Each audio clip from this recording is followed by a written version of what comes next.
अस्तु मा सद्गम्मे तं सुरमा ज्योतिर्गम्मे मृत्यो मा मृतगम्मे अस्तु मा सद्गम्मे। दीप ज्योति प्रभम दीप ज्योति जनार्दनम दीपम हर्तु मे पापम दीपम ज्योति नमस्तुते। सर्वे भवन्तु सुखिन सर्वे सन्तु निरामया सर्वे भद्राणि पश्यन्तु मा कश्चित् दुःखभाग् भवेत्। ओम त्र्यंबकं यजामहे सुगन्धिं पुष्टिवर्धनम् उर्वारुकमिव बन्धनान् मृत्युर्मोक्षेयमामृतात्। ओम ऐं ह्रीं क्लीं चामुण्डायै विच्ഛै। ओम ऐं ह्रीं क्लीं चामुण्डायै विच्ಛै स्वाहा।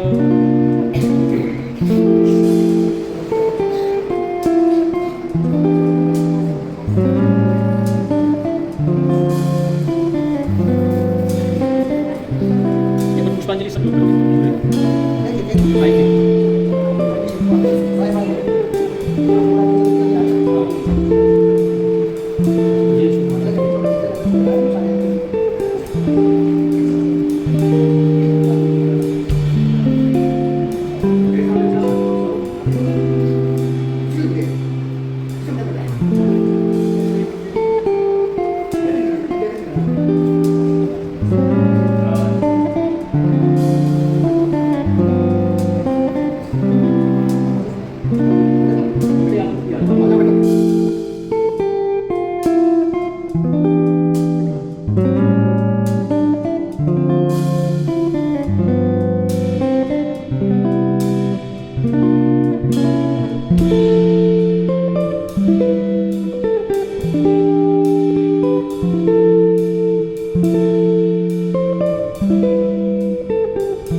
यहाँ पर उपस्थित हमारे मेंबर और जितने हमारे मेहमान आए हैं उनके बारे में थोड़ा सा बच्चों को बताएं और थोड़ा हमारे कार्यक्रम के बारे में।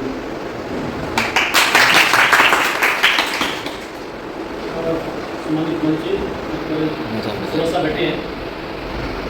अच्छा शुरुआती होमगार्ड के डिस्ट्रिक्ट कमांडेंट रहे कि जो कि जिम्मेदारी उनके पास नहीं है किसी की बैठे वगैरह हम स्वामी जी बैठे गौरी समाज में सेवा में अपनी भूमिका निभाते हैं सभी से बैठे हैं।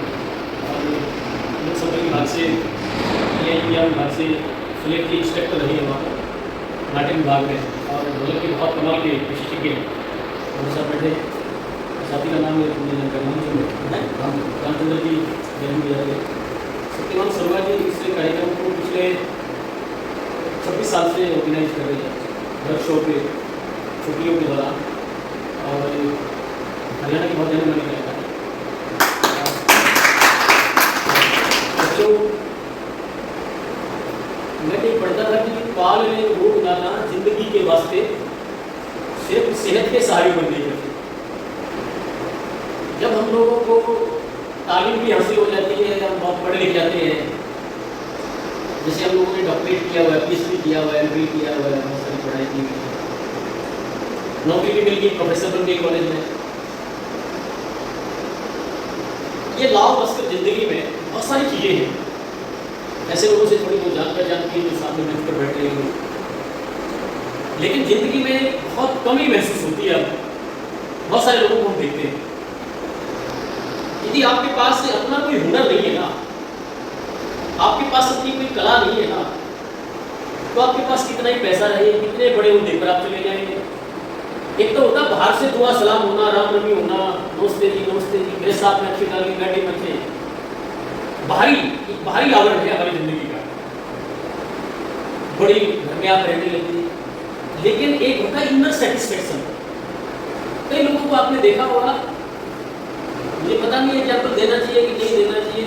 मैं कहीं पर पढ़ रहा था कि एक फकीर ने जिंदगी की कुछ इस तरह से मिसाल दी मुट्ठी में भर के खाक और हवा में उछाल दी। जिंदगी इतनी सी है।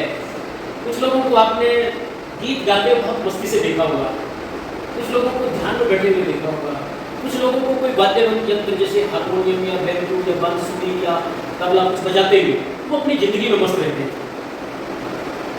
जब हम अंदर से सेटिस्फाइड नहीं होते ना, तो हमारे सामने कितना ही रुपया पैसा हो, कितना ही घोड़ा गाड़ी हो, हमारे आगे पीछे कितने घूमने वाले हो, कुछ ज़िंदगी में काम नहीं आता। आज हम लोगों के सामने बहुत बड़ी समस्या है।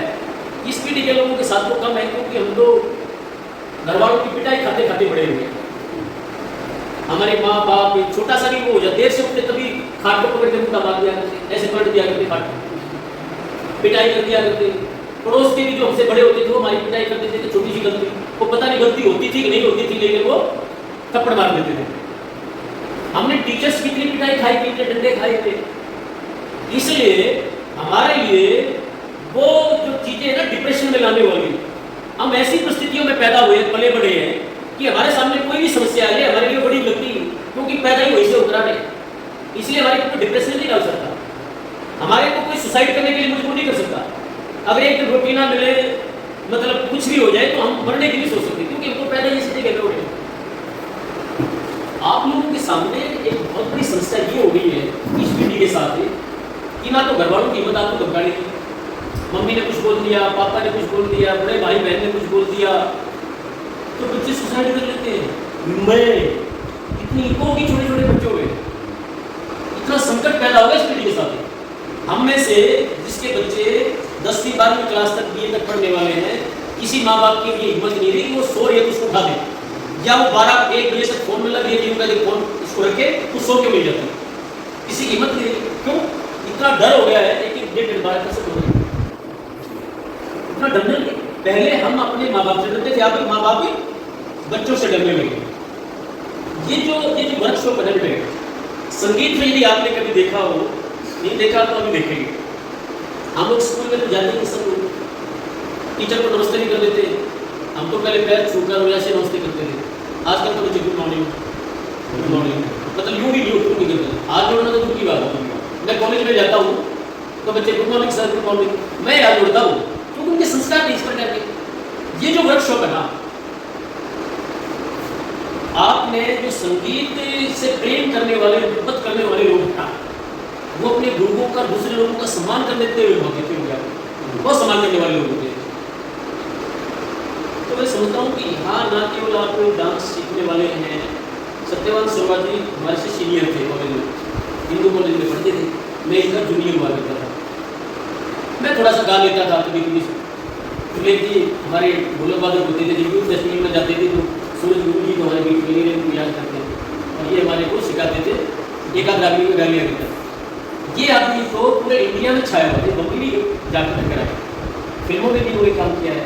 हरियाणा में तो इससे बड़ा कोई डांसर था नहीं उस टाइम, कोई डांसर नहीं था। एक्टिंग इतनी कमाल की सत्यवान जी करते थे कि लड़कियों की एक्टिंग ऐसी करते थे कि लड़कियां शर्मा जाती थी कि ये लड़का है लड़की। मतलब बजाने में ये बजाते बहुत कमाल का, हारमोनियम बहुत कमाल की बजाते हैं, डांसर बहुत कमाल की, एक्टिंग बहुत कमाल की करते हैं। जिसमें ये कला होती है वो आदमी भी बहुत अच्छा होता है। बहुत सारी क्वेरी हमारे पास आई, बच्चों की संख्या बढ़ने वाली है, बढ़ेगी। मैं समझ रहा हूँ कि बेटे आप यहाँ से ना केवल आप यहाँ से ऐसी चीज़ें सीखें जो आप सीखने के लिए आ रहे हैं। मुझे डांस करना नहीं आता, और जब मैं किसी समारोह में जाता हूँ, कॉलेज में पार्टियाँ होती है, तो मैं ऐसा लगता हूँ जैसे कि निर्जीव प्राणी होता है, जैसे डांस नहीं कर सकता, जिंदगी में क्या है। जिन लोगों को डांस करना नहीं आता उनसे पूछो कि यार तेरी जिंदगी जब डांस करते ना, डांस करते वक्त तो आपका अंतर्मन और पूरा शरीर डूब जाता है। जैसे राधा के बारे में आपने सुना होगा, मीरा के बारे में आपने सुना होगा, पागल पन है। हम तो उससे छुट्टे रहे, डांस नहीं करना था, थोड़ा डांस करते हैं। आप लोग इस स्टेज में हैं कि आप इन चीज़ों को सीखें। जब आप ये सीखेंगे, देखो मैं कॉलेज में पढ़ाता हूँ, मेरे स्कूल में पढ़ाता हूँ, मैं जैसा टीचर हूँ मेरे बच्चे भी वैसे ही होंगे, मैं उनको वही चीज़ें दूँगा। हमारे कॉलेज में जो मैडम प्रोफेसर हैं जिनके पास अच्छी कला है, बच्चों के पीछे पीछे रहते हैं। मतलब ये चीज़ें ट्रांसफर होती है, एक आदमी सैकड़ों आदमियों को सिखाता है आगे। तो पढ़ाई लिखाई भी करो, अच्छी पढ़ाई लिखाई करो। आजकल तो बच्चे 100 में से 100 नंबर लेकर आते हैं, हम तो ये रहते थे यार पास होंगे नहीं होंगे, आजकल तो इतने नंबर लेते। मैं कह रहा हूँ कि आप अच्छे से पढ़ाई करो, लेकिन पढ़ाई के साथ साथ आप लोग कोई ऐसी चीज़ें सीखो जिंदगी में जो आपको मन बहलाने के लिए जिंदगी में आपके साथ रहे। जब आप डिप्रेशन में हो जब आप मायूस हो जाए, हो सकता है कि अभी वो चीज़ें आपके पास ना आई हो, अभी जैसे जैसे तुम बड़े होगे ना तो कुछ चीज़ों में आप उलझते चले जाओगे, किसी से संपर्क हो गया, ये हो गया, वो हो गया, मम्मी पापा ने डांट दिए किसी और कारण से, वो चीज़ें आपको तब काम आने वाली है। ये वर्कशॉप तब आपको काम आएगी यार, उस वर्कशॉप में मुझे जीना सिखा दिया। अदरवाइज तो जो बच्चे ऐसे रहते हैं ना, घरों में रहते हैं, अपने कंप्यूटर में या इंटरनेट पर लगे रहते हैं, वो बच्चे इतने जल्दी डिप्रेशन में आते हैं, सोसाइटी तक चले जाते हैं, उनके साथ बहुत बड़ी समस्या है। यहाँ आपको अलग अलग फ्रेंड मिलने वाली है, फ्रेंड्स मिलेंगे आपको, यहाँ पर आप सही ना केवल आप ये कला सीखेंगे, बल्कि ये कला जो होती है ज़िंदगी जीने की राह भी होती है ना। तो मैं समझता हूँ कि जो 15 दिन है, थोड़ा सा जो किताबें हैं उनको एक तरफ रख के जब टाइम लगे तो उनका पढ़ाई हो, लेकिन यहाँ पर 2-3 घंटे खूब मस्ती में पसीना निकालो और संगीत से मोहब्बत करो। और जब जो आदमी संगीत से मोहब्बत करता है वो खुद से मोहब्बत करने लगता है, जो आदमी खुद से मोहब्बत करने लगता है उसको सारी दुनिया प्यारी लगने लगती है, बहुत खूबसूरत लगने लगती है। और हमारी जिम्मेदारी ये है कि जहाँ पर हम रहे उस वातावरण को खूबसूरत बनाएं। मैं परिवार में हूँ तो परिवार के लोगों को लगे कि यहाँ पर बहुत अच्छा लग रहा है, मेरे पापा साथ में बैठे हैं, या मेरे हस्बैंड साथ में बैठे हैं, मेरा भाई साथ में है, मतलब आपकी उपस्थिति से दूसरे लोगों को पॉजिटिव वाइब्स लाना चाहिए, लगना चाहिए कि यार ये आदमी मित्रों में बैठे तो लगे कि यार इसके बगैर तो महफिल सुनिए। अब देखो आप अगर गाना नहीं जानते, डांस करना नहीं जानते, तो यहाँ पर बैठे लोगों की तरह क्या कुछ नहीं। एक आध आदमी ऐसा होता है, एक आदमी आएगा महफिल को 4 चांद लगा लेगा, रौनक लगा देगा, उसका इंतजार करते समय, तो आप लोगों को ऐसा बनना है। तो मैं सोचता हूँ कि सत्यवान जी आपके साथ रहने वाले हैं और ये ज़िंदगी में बहुत खूबसूरत व्यक्तित्व है, बहुत ही खूबसूरत आदमी है ये, ठीक है ना। तो इनके साथ आप रहेंगे, बहुत सारी चीज़ें आपको सीखने को मिलेगी और बीच बीच में आपको उसका डांट भी खाने को मिलेगी, क्योंकि वो ज़रूरी होती है ना। बहुत आनंद आप करने वाले हैं, उनको देखें आप, जो आपके दूसरे भाई बहन हैं या कोई रिलेटिव्स आए हुए हैं या पड़ोस में कोई है, उनको भी लेकर आए। बहुत सारी क्वेरी मेरे पास भी आई, फ़ोन पर मेरा उसने दिया हुआ था, तो दूसरी बड़ी उम्र के लोगों की क्वेरी आई, फीस के बारे में पूछ रहे थे। हम ये वर्कशॉप इसलिए भी लगाते हैं सत्यवान जी की, जो बहुत गरीब बच्चे हैं, बगैर पैसे भी यहाँ पर सीखते हैं, जो पे कर सकते हैं वो पे भी करें, क्योंकि इसमें कुछ थोड़ा बहुत खर्चे पानी भी होते हैं, तो जो पे कर सकते हो पे भी करेंगे। बाकी जैसे बच्चे से हम फीस लेते नहीं, जो बहुत गरीब घर का बच्चा जो दे नहीं सकता, लेकिन हमारा उद्देश्य है कि बच्चे कैसे कुछ सीख जाए। एक बार फिर से मैं आप सब लोगों का बहुत आभार।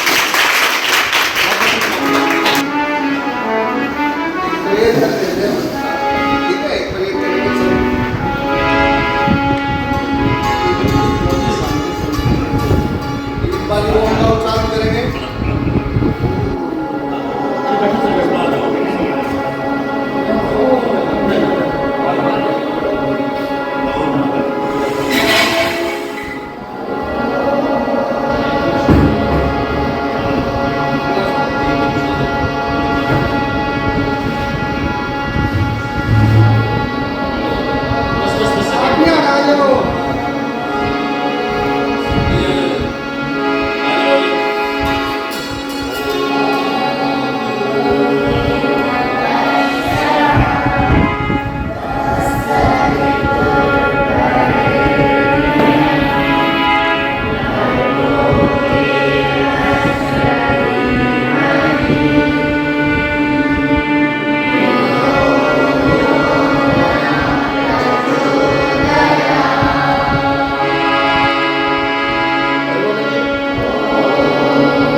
साधना दे, मंगल की कामना दे। ओके जी, इसको बोलेंगे, पहले सुनिए।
करते ध्यान तेरा भारत को जिसने घेरा,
फूल चंपा और चमेली गेंदा कोई मैं टूटी पौरे हंदे से डालियों पे रहे झूली पौरे हंदे से डालियों पे रहे तेरे बीच में भारत का नक्शा सूखे वाले बड़ा होया रावड़ी में चक्रव्यूह कारीगर का चेहरा होया और एक ओर ने अभिमन्यु शस्त्र लिए बड़ा होया एक ओर ने अभिमन्यु शस्त्र लिए बड़ा होया और एक ओर ने द्रोणाचार्य ठाठे साड़ी किसी जन्मत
कैसे गाओगे?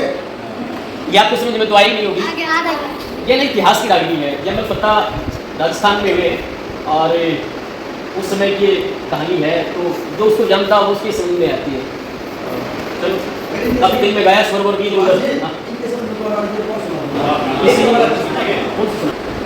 महिला का पति कहीं बाहर गया हुआ है, जैसे मिलिट्री में चला जाए, बहुत दिन हो गए दूर गए, सावन का महीना है, बारिश हो रही है, बादल आसमान में छाए हुए हैं, मोर और पपीहे बोलते हैं। वो जो विरहन है वो अपने पति को याद करती है। घनघोर बैठा है और जो पपीहा बोलता है तो उसको ऐसा लगता है जैसे मेरे पति की आवाज़ है, उसको बहुत मिस कर रही है। उस समय का एक ये गीत है।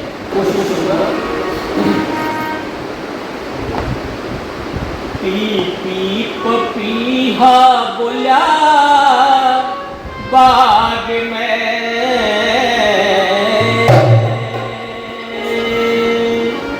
पी पी पपीहा बोला बाग में, तेरा पिया कैसा बोले, ए पपीहा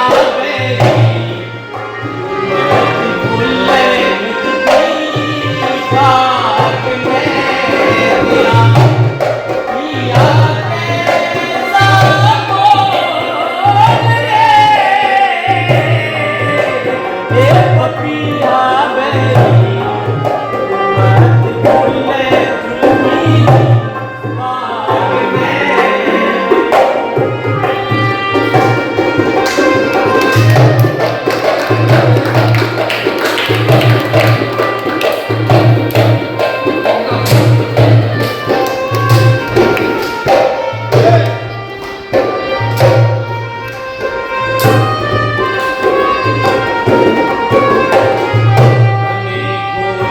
घटाएं अंबरीक्ष रही, यादी पिया की मन आ रही, गोरी घटाएं अंबरीक्ष रही, यादी पिया की मन आ रही, जैसे कबीरो ये प्रिया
आ